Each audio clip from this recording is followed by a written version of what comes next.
area ng bola. Dribble, tira, di ba? So, yung sa Alaska, kailangan yung mga Sanitos, yung mga Sam Eman, medyo kailangan mahusay-husay at mabilis din ang kilos. Oo, kaya okay, yun pala. Mabilis ang galon. Mark, gaano kahirap yung manalo ng PBA title? Kasi merong mga players nagkaka-career sa PBA tapos hindi sila nakakatikim ng championship. Gaano kahirap manalo to at in-expect mo ba na ganun kaaga magcha-champion kayo? Makaka-experience ka agad na isang championship? Yung sa makakuha ng championship talagang mahirap po kasi sa umpisa hindi mo alam kung every game, hindi mo alam kung kung mananalo ka, matatalo ka. So, kailangan maging ka lang. Kailangan ipakita mo sa kanila na gusto mo manalo, na makapasok ka ng quarterfinals, semis, tapos sa finals. Talagang mahirap every game. At yun nga, nung sa elementary, high school, college, hindi mo na-experience ito. Siguro, pinaka-disappointing yung siguro yung sa University of the East dati, nung nag-4-0 ka sa eliminations, tapos hindi rin nakapag-champion. Talagang, mahirap po talaga kasi, yun nga, wala kaming talo. Talagang, tapos, ko pa yun, last year ko pa, talagang, gusto namin na mag-champion to, pero hindi namin nakuha. Pero alam ko naman na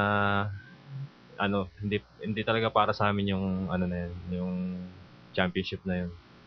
Nung pagkatapos ng 14-0, dapat yun isang panalo na lang kayo di ba? Hindi po, bali best of 3 po yun.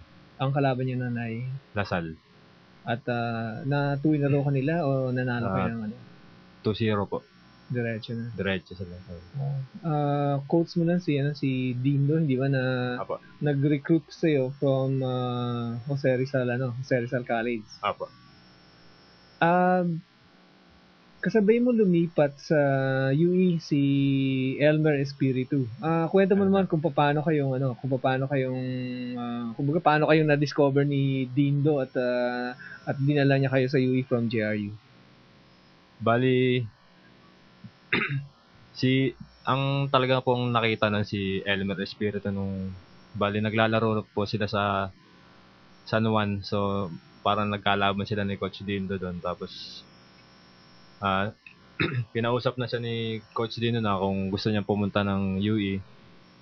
Tapos noon, ako noon,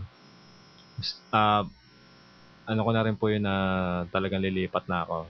So, niyaya niya ako na pumunta ng UE. Tapos yun, doon na nagsimula na mag-tryout sa UE. Yung team niyo yun, napakalakas na. Tatandaan ko si Marcy Arellano, James Martinez, Joel Canizares. Inabutan pa kayo na ni Parillagas, di ba? Pero mahirap ang competition sa UAAP talaga. Mahirap din po. Kasi, kasi yun talagang para sa school talaga yung pinaglalaban mo doon Parang yung kompetensya ng iba. Talaga pag kailangan talagang ipakita mo na gusto mo manalo. Ganun. Oo. Tapos yun nga kahit na ang lakas ng team, di ba? Hindi naman pwedeng automatic champion kahit lang malakas na yung team at lineup mo, di ba? Nung sa mag-champion na kayo finally dito sa Alaska dun sa PBA, actually hirap na hirap ka rin noon di ba? Meron kayong back-to-back na finals sa All Filipino. Hindi ka ba nasiraan ng loob noon na back-to-back final pero hindi ba rin nagcha-champion? Hindi ba naisip na baka parang college to, hindi ako nag-champion? Yun nga yung iniisip ko, parang ayaw pa ibigay sa amin yung yung championship, parang sa akin sa career ko na parang mailap sa akin yung championship. Tapos yun nga nung Fiesta Conference nga talagang hindi mo na pinabayaan. Hindi na namin pinabayaan kasi yun nga 2 beses kami sa All Filipino, hindi kami champion. So talagang kinuha na namin tong Fiesta Conference. At talagang mahabang dinaanan mo dahil alam ko noon hindi ka lang sa UE hindi nag-champion. Sa Happy, nagpo-finals din kayo. Happy din Malakas po. yung lineup niyo. 3 beses kayo nag-finals sa PBL. Pero 3 beses kayo napigilan ng Harbor Center. Ano naman yung sa PBL naman, ano naman yung kailangan gawin para mag-champion at kumbaga hindi rin yun na-achieve ito doon sa Happy na. Ano rin talagang mahirap din mag-champion sa PBL. Talagang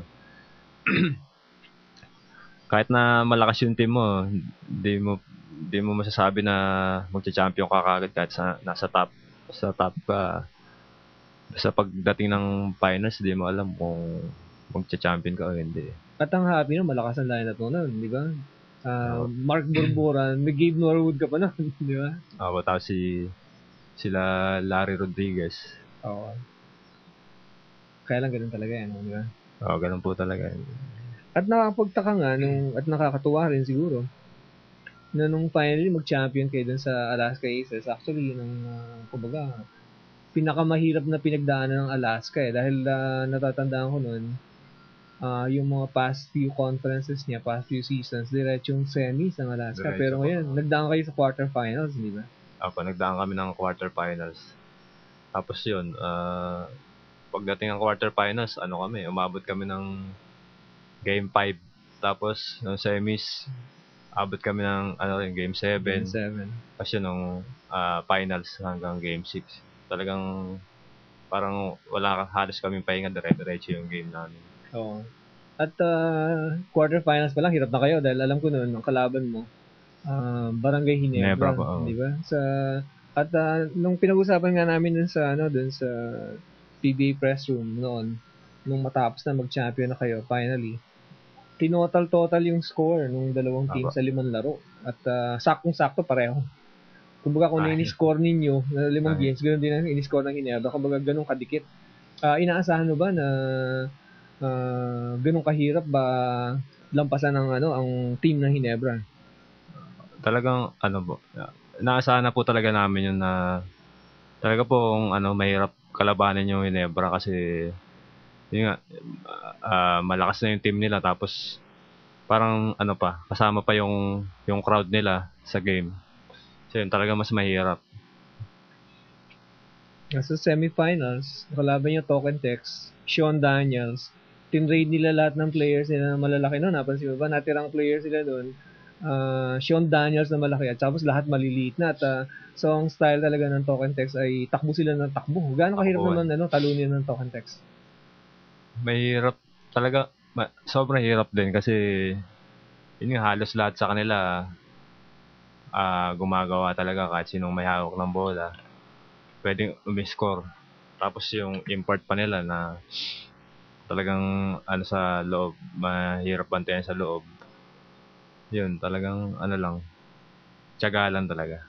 Sino sa mga teammates mo nang kumbaga nag-step up nung mga kalabanan yung Token Tex dahil kumbaga sobrang lakas ng lineup niya. Pinag-usapan natin Kelly Williams, pinag-usapan natin Jimmy Alapag. Sino sa mga teammates mo ang na-feel mo na talaga nag-step up? Siguro, halos lahat naman kami nung